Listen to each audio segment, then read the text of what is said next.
so to say. Then Sin tries to deny the tower. Like early on, we saw that the same strategy we saw previously. That Sin tries to use the Chang'e to try and deny turrets, but with that long distance advantage coming in from Farsa with the feather airstrike, as well as the burst potential coming in from Harith from Clover, they're just able to secure the kill despite not having any minion waves. So that is a option, a play that EVOS has on the table, which is obviously a problem for RRQ, but they did eventually get past it, and they did scale into the late game as both teams I guess planned, because the games, even though there's a lot of skirmishes going on, there's always like one or two trades, and both teams seem to have the idea of we can scale towards the late game, and we can win there, no problem. So both teams always look for, if you see the impressive part, I think, even though both teams played very well, they have like great mechanical prowess and strategies, I think the most impressive part is still the fact that when they get a kill, they always try and get something else, They never just stop and be satisfied with a kill. No, the kill is just part of the process. They want to get something else afterwards. And here, I think one thing to point out is how effective the Farsa is. Unfortunately, in this game, EVOS did not come out on top, but that long-range burst potential, again and again, shows like huge amounts of potential that really could start, I guess this pick can really start being popular among the other teams, because it's just from so far away and from such a protected area. One had a lot of success, especially in the mid game with this Farsa, but towards that late game, Albert's Lancelot was just so clean, and the damage just comes out so fast, and without any proper peel, any proper crowd control, none of the real members, the real damage dealing members from the side of EVOS are actually safe from from Albert just going in there along with Clay and R7. So I think that is a problem they need to try and solve. But as well as Clover and that mid game, he has so much damage early on with him doing pretty okay. He did manage to get the Holy Crystal quite early in the game, and that actually leads to him doing huge amounts of damage, especially in that one team fight we saw him and Anti-Mage basically 2v3, 2v4 even, and Anti-Mage was able to soak everything up, and his itemization is just on point. He has the Enchanted Talisman for the cooldowns, he has the Brute Force Breastplate, try and get more movement speed, more kiting ability, and of course the Oracle and the Immortal. He was just a huge juggernaut, moving in the faces of RQ, but eventually, again, knowing their priorities, knowing who needs to get focused down, you can Clay with the full items, with the double penetration, not triple penetration, but with the Clock of Destiny and Lightning Transient burst combo, they can just ignore Anti-Mage, and later on, after the fight is over, with all this damage, and Sin as well with the Genius Wand and the Divine Glaive, all this penetration, they can just deal with Anti-Mage after his team has already been dealt with. And of course, Vin, being a Grok, being a full tank, the huge benefit is you are very solid, and although Anti-Mage one-upped him as far as tanking damage goes, he was able to stay in the front, and at that late game, understanding the importance of pressure and tempo, he does get the Sky Guardian helmet. So that was a huge tempo play towards the late game by RRQ Hoshi. It really seems that they did get something going on towards that late game. EVOS almost ended the game in that earlier push with the Lord, but they got a bit too overeager to end the game, and they ended up getting punished for it. And that is when RRQ Hoshi just realized that there's an opportunity, and they just pushed the tempo, and in a way they just started cycling the death timers. We saw them catch one or two people, and instead of just being satisfied and being content with getting one kill, one guy on the death timers, they just started pushing and tried looking for more kills, trying to engage more fights. Because why, when you have one member down from the enemy team, that's a free guaranteed 5v4 if you push and force a fight. So RQ, knowing that, was able to force EVOS to a situation where either they try and sacrifice members to stall the waves, right, stall the game a bit longer, or they just push and try and end the game, or at least pressure to end the game before the members of EVOS Legends have respawned, and that was a huge problem for EVOS to try and deal with. There were some mistakes from both teams for sure. As Mirko mentioned, RQ Hoshi sometimes get a bit too overeager for these fights. They try and go for kills, for the wipeouts, and they don't always play a very clean and calculated macro game, but it worked out for them in this game. And on the flip side, on EVOS, we see sometimes that they're being a bit too calculated, and in the heat of things, sometimes things just don't work out. There was a fight in the top side of the map where EVOS took a fight, but Fairstick was actually all the way in the bottom side, obviously resulting in a huge lack of damage on their part.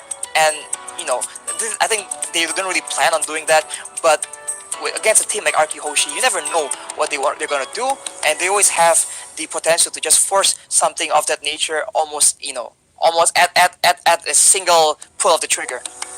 And obviously towards that late game, knowing that there's a lot of backlane damage coming in from Evos, they always RQ constantly went for the dives towards the backline, and towards the end, I feel like they really recognized the threat that Farsa brought to this game, and he was always the first target. One really didn't have any space to maneuver. He was almost instantly always one shot by either Clay or by Albert from RRQ Hoshi.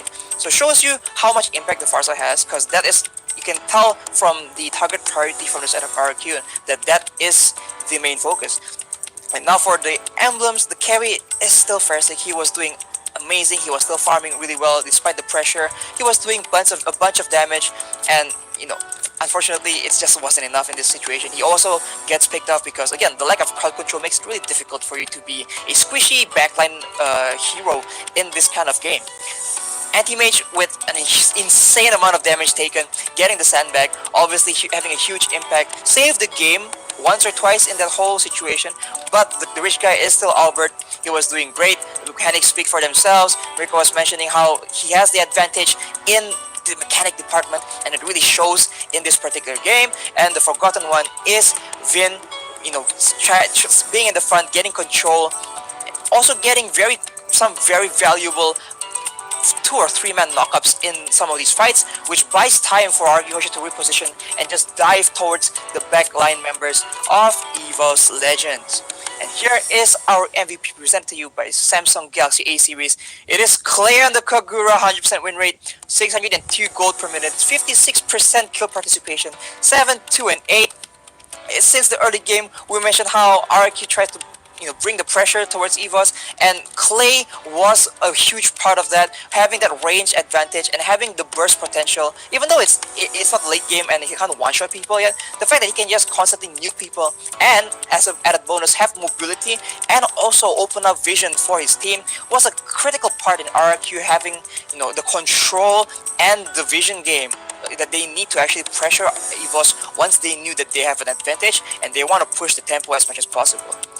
That actually goes for both teams, and EVOS also understood exactly when they want to go and push the tempo with the Lord, with advantages. But despite the best efforts, RRQ comes out on top, guys. Insane performance. That was only the first game, guys. Are you excited for the second game or what? Yeah, obviously we're all excited. Everyone watching, everyone commenting, everyone and their mom are excited for this matchup, alright? We are gonna see how this team comes up. Will RRQ Hoshi be able to get a clean sweep, or will EVOS Legends force a third game in this El Clasico series? That will be the number one question. Will EVOS Legends be able to reset? Because in the past, this is exactly what happened in Mpl Season 7. RRQ gets the first game, EVOS takes the second, and EVOS takes the third. Again, like the Bigatron and Alter Ego matchup we will see today, what will happen? A revenge story, or will it be a repeat here, as RRQ will have to end the game 2-0 if they want to start getting that revenge, that sweet revenge against EVOS back in Season 7 Eternal. Yes, I completely agree with you, Mirko. But personally, I am really rooting for a third game, because that first game was just so action-packed, so exciting. It kept me on the edge of my seat the whole time. And yeah, I guess I have to admit defeat. CC is really important, and I think that really showed in that previous match. So, coming into the second game, we'd like to see some reparations, maybe from the side of EVOS Legends. Although they had the high ground, although they had the damage and the late game insurance, unfortunately, it wasn't enough to be able to combat what was given to them by RRQ Hoshi, Mirko. Yeah, I think, honestly, I think R7 could have been a candidate for the MVP as well in that game. There were so many moments where Juan wanted to use the feather airstrike but couldn't, because R7 was right there. He flickered in front, he cancelled him so many times, and that is exactly what set up the dub for RRQ Hoshi. So maybe I would even say that, in my opinion, R7 was the MVP in that game. But again, it is the official decision is Clay. Clay performed extraordinarily well. He didn't just play in the early game, he didn't just play in the late game, but entire game he stayed consistent. So well played to Clay. And now let's just stop talking and enter the second drafting phase. We will see. Will EVOS Legends be able to adapt from that first loss and draft properly here in the second, or will RRQ Hoshi have just destroyed the mental of EVOS Legends and take a clean sweep against them right here, Arashi? For sure, the mental game is the underappreciated part of the esports scene, and in such a high stakes match, there's a lot of pressure, there's a lot of expectations for you to live up to, especially with two huge teams with such a passionate fan base. There's obviously a big amount of pressure and a big amount of disappointment as well as mental wear, because EVOS was very close to actually ending that game, as I mentioned. So obviously getting a, in a sense, getting a comeback like that might wear down on the mental of EVOS Legends, as you mentioned. But these are top tier teams. They probably have trained for such a situation. We've seen them come back. It's still very possible. Although I would really, as I mentioned earlier, and as Eterna actually agreed with me, I would like to see a bit more crowd control, especially knowing, well, if they know that RQ is going to go for a dive, dive heavy team comp like that, they might want to get a bit more crowd control, because crowd control is usually the solution for such a composition. Yes, absolutely. And now it will be the export ban and also the Matilda ban for EVOS Legends. Now the hero respect coming in.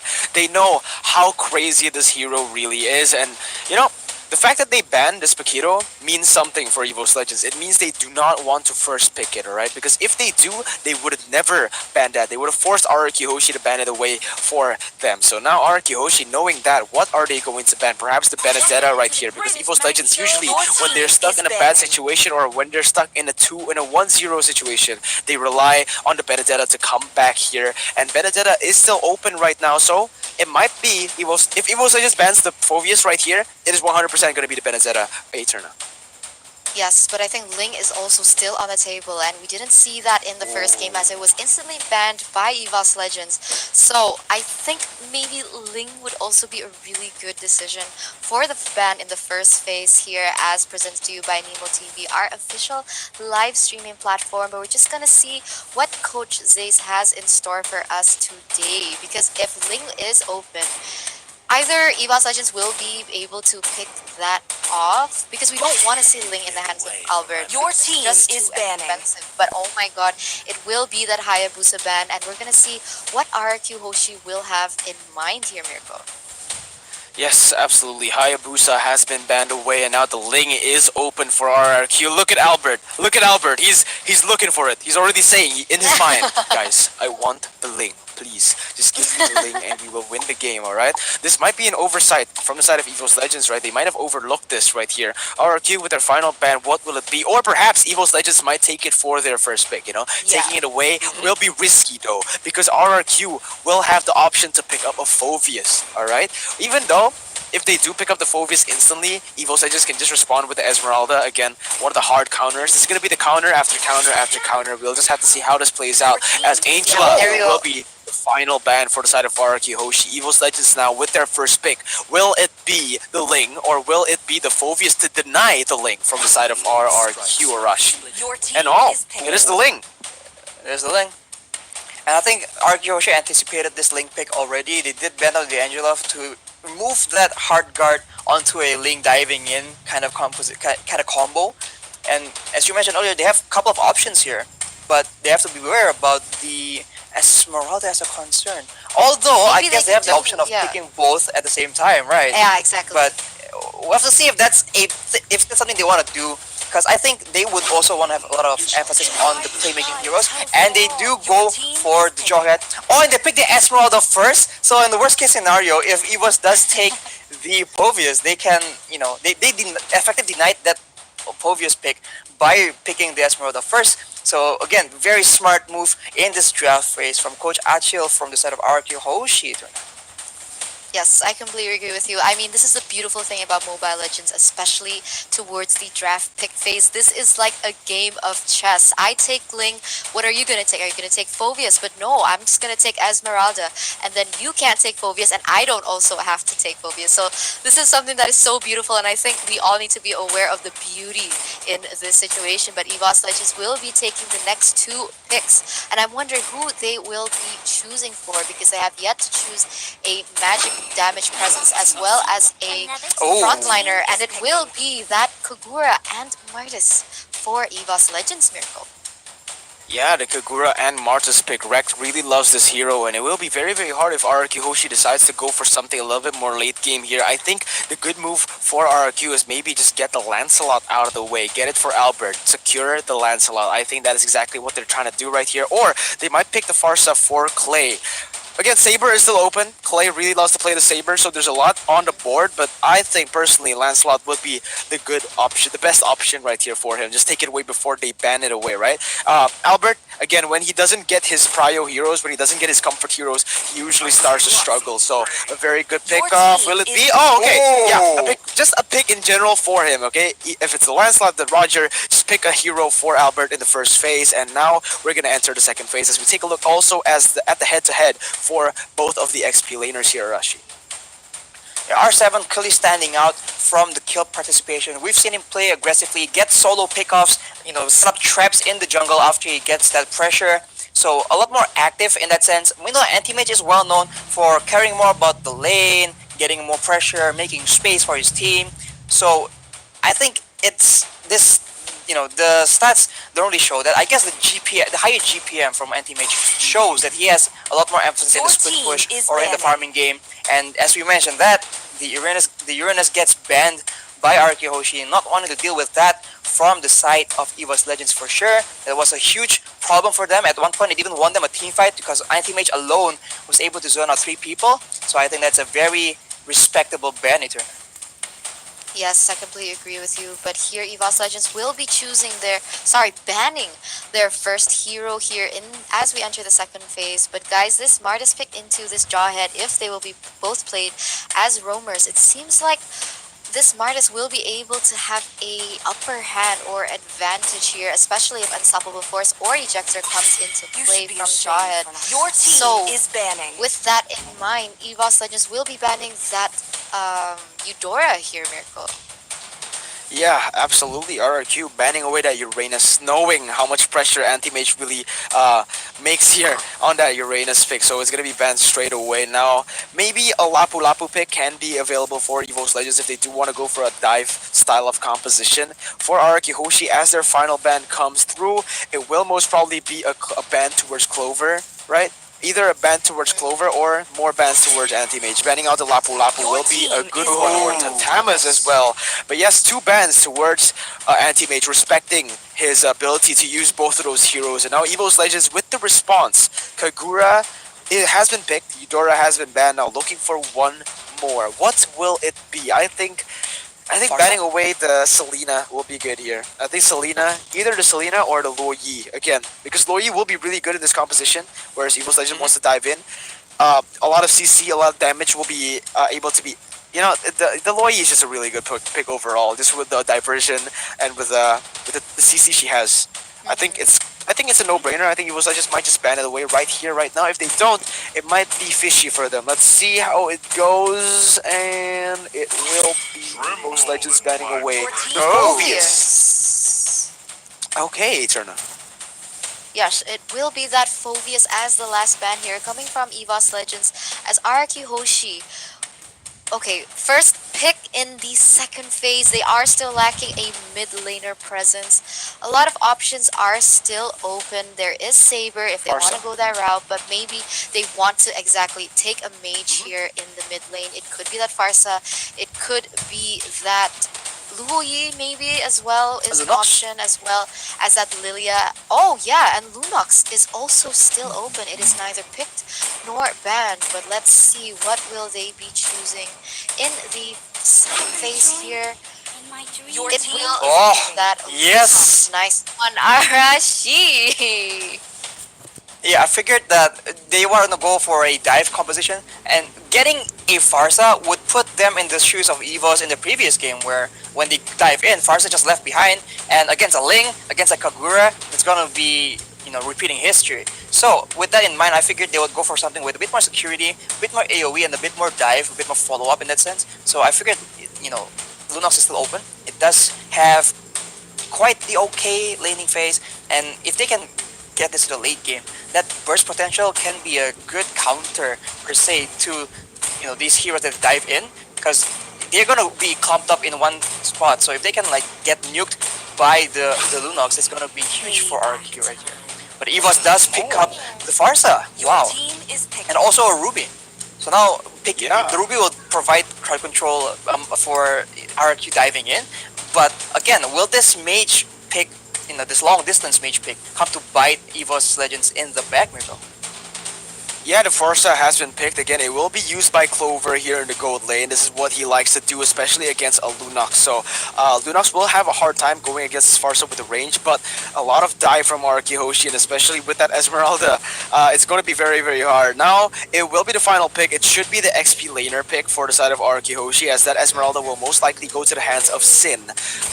For the XP laner against Ruby, I think Cho would be the choice right there, and my goodness, this is going to be a stacked team right here. R7 on that show, one of his comfort picks, one of the picks that he is famous for right here. This is going to be very, very interesting. From the draft though, I do have to say this, I personally like the side of EVOS Legends better. I think they have the more, I think they are very multi-dimensional for the draft, and they can go with different playstyles in this game. They can go for front to back, they can go for a full dive as well. So I'll have to go for EVOS Legends in the second game. What about you, Rashi? I think I would have to go with RRQ actually, because yeah, they're one-dimensional, but they're very strong at that one-dimensional aspect they chose. So if they can get the execution correctly, which they have been performing really well, they can just grab this game and get it in the bag. 5 seconds till the enemy. Okay, but let's get straight into game number 2, ladies and gentlemen. RRQ Hoshi looking to end this game and get a clean sweep, and obviously EVOS doesn't want it to end right here. A lot, high stakes right here for both teams. Let's just see how it goes. But for you, Eterna, give me your predictions. Yes, I'm gonna have to side with Arashi for this one. I personally like RRQ just because I feel like Ling will have quite some difficulty maybe to maneuver around the composition coming in from RRQ. So we're just gonna have to see. It all comes back down to execution and strategies that they have in place. But here, oh my god, R7 gets super low as blows are being traded as well, as Anti-Mage is also really low on this map. So who will be able to take this maneuver? But oh my god, the vengeance! And both of them will survive right now. Will he though? Oh my god, Versik jumps in, but R7 actually outplays him! He gets the kill! And that's gonna be a 1-for-1, no purple buff on this Ling right now. That is gonna be actually a good trade for RRQ Hoshi. The jungler traded for the side laner. But actually, technically it's not really that bad for EVOS Legends, because look at that, R7 is losing a whole cannon minion, right? He's losing a cannon minion that is bringing him additional experience. The whole thing is gonna go away. So it is actually, I would say in the early game, would be beneficial for EVOS Legends. It's just that now Link doesn't have the purple buff. That is why I thought it was just a bad trade for EVOS right here, Eterna. Yes, but Vin here is getting a little aggressive here onto Rekt, and R7 is already waiting for the right time to make his plays. But unfortunately, there will be no backup if he does decide to do that, as Anti-Mage is rotating towards the top side. Juan getting a little chunked here by Clay, being able to do some DPS damage. Oh, but Ejector onto Rekt at this moment, as Rekt he'll be chunked quite low, but there is still Flicker, and he will be able to get out of that sticky situation, Mirko. Yeah, EVOS Legends now trying to go away as RRQ Hoshi pushing the pace, going onto this first turtle right here. One tries to open up the map, tries to do damage, and that's going to be a one-shot for the side of that. The snipe comes in as well. Versik is waiting in the bush. This might be the play coming in from EVOS Legends, trying to burst it down. Will be getting that, but no. It will be Albert using the Retribution as Vengeance pops in again. Anti-Mage versus everybody, and he actually based the entire team. Now Albert goes in for more, but the time of the blades has been used. Albert's going to be targeted. He's going to get taken down instantly, and EVOS have managed to get the better trade in that position. Even though they don't get the turtle, it is still better for EVOS Legends as they get 2 kills on the board. The jungler in that equation as well, Arashi. Yeah, the two mages clearly has a huge impact. The base damage is higher, more crowd control, more AoE. In this early game skirmishes, it's gonna be imperative for those two to actually get focused down. If they get the chance to just stand in the back and chuck out spells like that, these fights are not gonna go in the way of RRQ Hoshi, I turn out. Yes, you're completely right here, as Sin and Barca will be taking punches here, trading blows, and it seems like Rekt here is trying to open up some vision, but Vin is in the area as Ejector will be place towards that wreck. But oh my god, the first damage coming in from one will take Vin down. Mirko. EVO's Legends now, exactly what they're just playing in the early game, making a tempo from themselves, pushing everywhere on the map, trying to get more ganks and more kills on the board as Rex tries to go for a steal, but Albert will be able to secure that one. Now goes in onto Rex. Rex caught in a bit of a sticky situation, but Fersik is right there to back him up. He will try to go for the gold buff again, jumping in onto Albert. A lot of damage has been dished out. Will they commit to this? Will just jump away as Anti-Mage. Anti-Mage, he's going to use Imo Ferno. Two members of Rex goes in as well for the backup and actually gets away. What a brilliant display of mechanics right there from Rek to buy time, and in the meantime, also Peel for Anti-Mage right there. He turned up, but look at this, Atau of course being used onto one, still able to dodge away as Versik goes onto Albert. It's going to be a 2 versus 4 play right here, as Versik will just be able to jump away. Rek joins in the fight with the help of Anti-Mage, but their Versik, it's going to be a kill picked up for the side of RRQ. Oshi looking for a kill onto Rek. Anti-Mage do the Imo Ferno, and Versik goes in one more time. That was the place being used to the backside. Anti-Mage using the vengeance as well, doing so much and also just tanking so much. Albert goes over the Lycan, bounce all the way to the backside, but Anti-Mage is still able to do that, still able to survive in a 1v3, and that is going to just be a 1-for-1 trade for the side of RRQ Hoshi as they push this bottom side turret. Now look at this, going to be a lot of damage coming in as that's going to be a bait from Anti-Mage. 3-for-1 trade as R7 almost gets taken down in the top side as well, a turn. That was insane. Anti-Mage was just outclassed RRQ Hoshi, and I thought they had that advantage there, especially in terms of members, but oh my god, Anti-Mage was able to survive that, and now they will have the advantage on this next objective, and I think this will be an uncontested turtle. Oh, but I might be wrong here. There is backup here coming in from Vin and Play, as Sin will also be coming into this situation, but yes, turtle will be taken here from the side of EVOS Legends, as Sin is kind of caught out and offside here, as Versik coming from the damage, but here Juan will be able to take that next point, Miracle. Yeah, 10-5, 1,000 gold lead right here for the side of EVO's Legends, and right now in the 5th minute, I do want to ask for some analysis, Arashi. Yeah, I think it's an issue that Albert is on the Roger, so he can't go and dive to the back as reliably as a Lancelot, and that's coming in to be quite the problem because he's trying his best and trying to deal damage in the front and in a way try to do a front to back comp kind of, but members of EOS just isn't letting him like do that freely. So right now Rek even getting 1v2'd and he's gonna drop, and that is, you know, another member taken away by RRQ. Let's see what they can do with the aggression here, because again, without a proper assassin, you know, elo, it's hard for Albert to make space with them. Yeah, look at that. The feather airstrike being used as Vin will just be able to flicker away from that. A nice bait, I should say, from that ultimate. But Clover will be able to clear the wave in the mid lane. Again, getting pressure for the next turtle.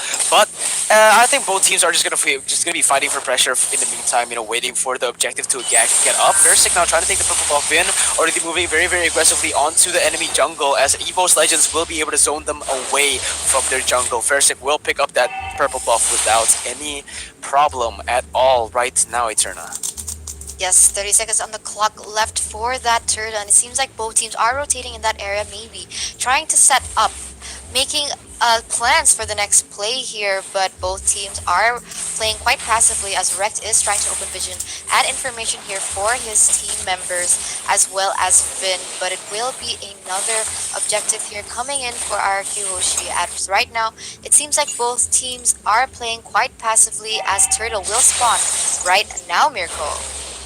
Yeah, Turtle has spawned EVO's Legends now, trying to get this Turtle, but the ejector comes in onto Rek. Not a lot of damage has been put again. He does have that Athena, so he's still able to get a lot of damage. On the other side, Clover gets picked off. Lane is trying to look for a pick right here. Rex is going to be the target right now. Anti-Mage trying to kite away, but the ejector does not connect. And on the other side, Juan almost snipes Clay right there. Is not able to get the final clear as Imo Ferno connects on the two members. Now looking for more as one tries to run away. Albert gonna use the Lycan Pounce to finish him off. Now look at this. RRQ getting the lead in this turtle side, but Ling split pushing on the other side of the map. Anti-Mage now being the target. Sin trying to run him down under the turret. Will be able to get a double kill for himself as Versik won't come onto this turtle. Will just choose to go to that top side turret and get it as a trade. Eterna.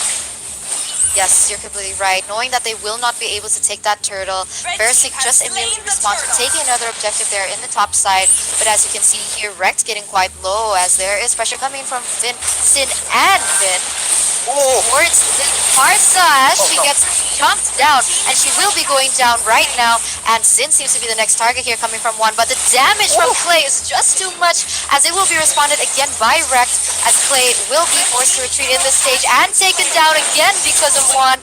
I mean, oh, Mpl has also been popped here on the side, and another hero will be going down here for the side of RRQ Hoshi, but Sin is so low and he's shut down on the side of First Sick, Mirko.